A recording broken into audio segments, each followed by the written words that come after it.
রাহুল রাহিকে বলে আমরা এখন অন্য জায়গায় যাব, বাবা তুমি শুধু বাড়ি চলে যাও। তখন রাহি বলে কোথায় যাব আমরা? পাশ থেকে রাজীবও একই প্রশ্ন করলে রাহুল রাজীবকে এক সাইডে নিয়ে গিয়ে সবটা বুঝিয়ে বলে। এরপর রাজীব রাহুলের কথা শুনে রাহিকে বলে তুই রাহুলের সাথে যা, আমি বাড়ি যাচ্ছি।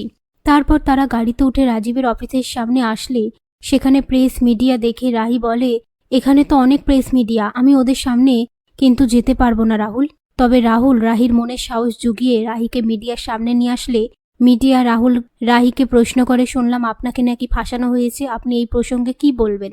পাশ থেকে রাহুল বলে আমরা ভেতরে প্রেস কনফারেন্স মিটিং ডেকেছি, আপনাদের যা প্রশ্নের উত্তর আপনারা সেখানে পেয়ে যাবেন, এখন কোনো প্রশ্ন করবেন না। এই বলে রাহিকে ভেতরে নিয়ে আসলে রাহুল রাহিকে বলে আজ সব কিছু ক্লিয়ার হয়ে যাবে। রাহি বলে তুমি কি করতে চাইছো আমি তো বুঝতে পারছি না।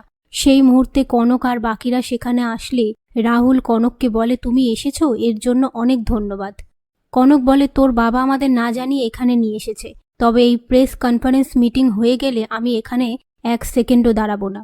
এরপর রাহুল প্রেস কনফারেন্স মিটিংয়ের সামনে সবার সামনে বলে যে এই কোম্পানির যে হারানো সম্পদ, যে হারানো সম্মান সেটা আমরা ফিরিয়ে আনব। রাহি রায়চৌধুরীকে বিনা অপরাধে জেলে যেতে হয়েছে, আপনারা জানেন ও আজকে কোর্ট থেকে নির্দোষ প্রমাণ হয়েছে, তবে আমার বিশ্বাস ছিল রাহি এরকম কিছু করতে পারে না।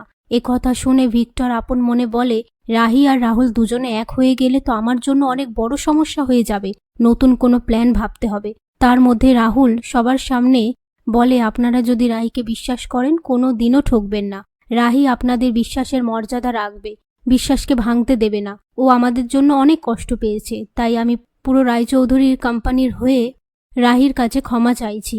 এই বলে রাহির কাছে রাহুল ক্ষমা চায়।